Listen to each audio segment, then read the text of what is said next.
ಎಲ್ರಿಗೂ ನಮಸ್ಕಾರ. ಒನ್ ಕರ್ನಾಟಕಕ್ಕೆ ಸ್ವಾಗತ. ಎಸ್, ಗೌರ್ಮೆಂಟ್ ಎಂಪ್ಲಾಯೀಸ್ಗೆ, ಕರ್ನಾಟಕ ಸರ್ಕಾರಿ ನೌಕರರಿಗೆ ಒಂದು ಪಿಂಚಣಿ ಸೌಲಭ್ಯ ಅಂದರೆ ಸರ್ಕಾರದ ಒಂದು ಮಹತ್ವದ ಆದೇಶ ಇದೆ. ನೋಡೋಣ ಬನ್ನಿ ಅಂತ. ಸರ್ಕಾರಿ ನೌಕರರು ಹೊಸ ಪಿಂಚಣಿ ಯೋಜನೆ NPS ರದ್ದುಗೊಳಿಸಿ ಹಳೆ ಪಿಂಚಣಿ ಯೋಜನೆ OPS ಏನಿದೆ ಅದನ್ನು ಮರುಜಾರಿಗೊಳಿಸಬೇಕು ಅಂತ ರಾಜ್ಯ ಸರ್ಕಾರವನ್ನು ಸರ್ಕಾರಿ ನೌಕರರು ಒತ್ತಾಯಿಸ್ತಾ ಬಂದಿದ್ದಾರೆ. ಹಳೆ ಪಿಂಚಣಿ ಯೋಜನೆ ಮರುಜಾರಿ ಒಂದು ಕಡೆ ಆದರೆ ಇತ್ತ ನಿವೃತ್ತಿ ಹೊಂದುವ ರಾಜ್ಯ ಸರ್ಕಾರಿ ನೌಕರರಿಗೆ ಪಿಂಚಣಿ ಸೌಲಭ್ಯ ಕುರಿತು ರಾಜ್ಯ ಸರ್ಕಾರ ಒಂದು ಮಹತ್ವದ ಆದೇಶ ಹೊರಡಿಸಿದೆ. ಎಸ್, ಸರ್ಕಾರಿ ನೌಕರರ ಒಂದು ವಯೋನಿವೃತ್ತಿ ಅಥವಾ ಸ್ವಇಚ್ಛಾ ನಿವೃತ್ತಿ ಬಗ್ಗೆ, ಅಂದರೆ ನೀವು ಯಾರು VRS ತಗೋತಾರೆ, ವಾಲಂಟರಿ ರಿಟೈರ್ಮೆಂಟ್ ಇರೋದು, ಮತ್ತು ವಯೋನಿವೃತ್ತಿ 60 ವರ್ಷ ಆದಮೇಲೆ ಏನು ರಿಟೈರ್ಮೆಂಟ್ ಆಗುತ್ತೆ ಅವ್ರಿಗೆ ಒಂದು ಡಿಜಿಟಲ್ ಮಾಡೋದಕ್ಕೆ, ಅದನ್ನು ಸಂಪೂರ್ಣವಾಗಿ ಡಿಜಿಟಲೀಕರಣ ಮಾಡೋದಕ್ಕೆ ಸರ್ಕಾರ ಒಂದು ಹೆಜ್ಜೆಯನ್ನು ಇಟ್ಟಿದೆ.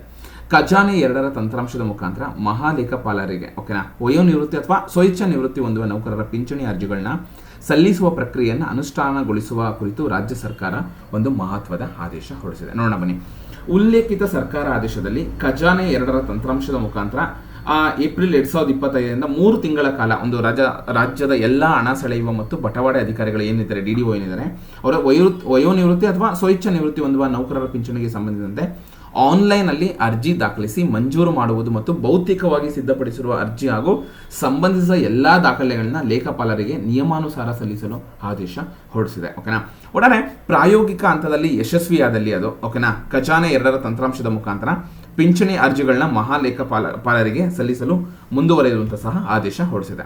ನೀವು ನೋಡಬಹುದು ಇಲ್ಲಿ ಮೊದಲನೇದು 1/12/2025 ಅಂದ್ರೆ ಈ ಡಿಸೆಂಬರ್ 1ರಿಂದನೇ ಜಾರಿಗೆ ಬರುವಂತೆ ವಯೋನಿವೃತ್ತಿ ಪ್ರಕರಣಗಳಿಗೆ ಸಂಬಂಧಿಸಿದಂತೆ ಮಹಾಲೇಖಪಾಲರ ಕಚೇರಿಯಲ್ಲಿ ಭೌತಿಕವಾಗಿ ಅಂದ್ರೆ ಫಿಸಿಕಲ್ ಆಗಿ ನೀವು ಏನಾದರೂ ಸಲ್ಲಿಸಿದ ಯಾವುದೇ ಪಿಂಚಣಿ ಪತ್ರಗಳನ್ನ ಸ್ವೀಕರಿಸಲಾಗುವುದಿಲ್ಲ ಅಂತ ತಿಳಿಸಿದ್ದಾರೆ.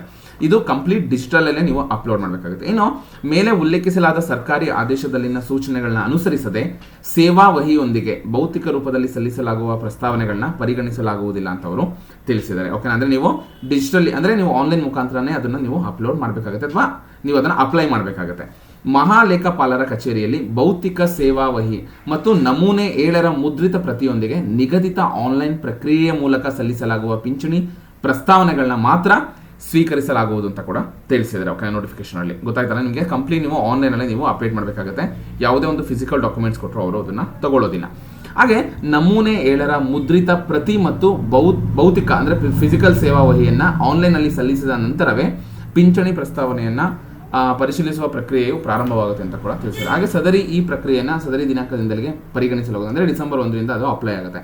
ಹಾಗೆ ಎಲ್ಲ ನಿವೃತ್ತ ಅಥವಾ ನಿವೃತ್ತಿ ಹೊಂದಿದ ನೌಕರರುಗಳಿಗೆ ನೇಮಕಾತಿ ದಿನಾಂಕದಿಂದ ತಿಂಗಳ ಕೊನೆಯ ಕೆಲಸದ ದಿನಾಂಕ ಅವಧಿಯನ್ನು ಒಳಗೊಂಡಂತೆ ವೇತನ ಒಂದು ನಿಗದಿಯನ್ನು ಆಯಾ DDOಗಳು ಕಡ್ಡಾಯವಾಗಿ ಮಾಡಿರಬೇಕು ಅಥವಾ ಸರಿಯಾದ ಅಂತಿಮ ವೇತನವನ್ನು ಸೆಳೆದಿರಬೇಕು ಅಂತ ಕೂಡ ತಿಳಿಸಿದ್ದಾರೆ. ಹಾಗೆ ಈ ವಿವರಗಳನ್ನ ಸರಿಯಾಗಿ ಭರ್ತಿ ಮಾಡಿದ ನಮೂನೆ 7ರ ಜೊತೆಗೆ ಕಡ್ಡಾಯವಾಗಿ ದಾಖಲೆಗಳನ್ನ ಅಪ್ಲೋಡ್ ಮಾಡಬೇಕು ಅಂತ ನೋಟಿಫಿಕೇಶನ್ ತಿಳಿಸಿದ್ದಾರೆ. ಓಕೆನಾ.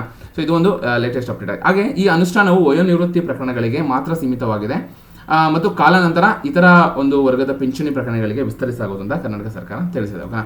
ಹಾಗೆ ಮೇಲ್ಕಂಡ ಮಹಾಲೇಖಪಾಲರು ನೀಡಿರುವ ಅಂಶಗಳನ್ನ ಗಮನದಲ್ಲಿಟ್ಟುಕೊಂಡು ಸರ್ಕಾರ ಆದೇಶದಲ್ಲಿನ ಸೂಚನೆಗಳನ್ನ ಕಟ್ಟುನಿಟ್ಟಾಗಿ ಪಾಲಿಸಬೇಕು ಮತ್ತು ರಾಜ್ಯದ ಎಲ್ಲ DDO ಅಥವಾ ಪಿಂಚಣಿ ಮಂಜೂರಾತಿ ಅಧಿಕಾರಿಗಳೇನಿದ್ದಾರೆ ಅವರಿಗೆ ಸೂಚಿಸಲಾಗಿದೆ.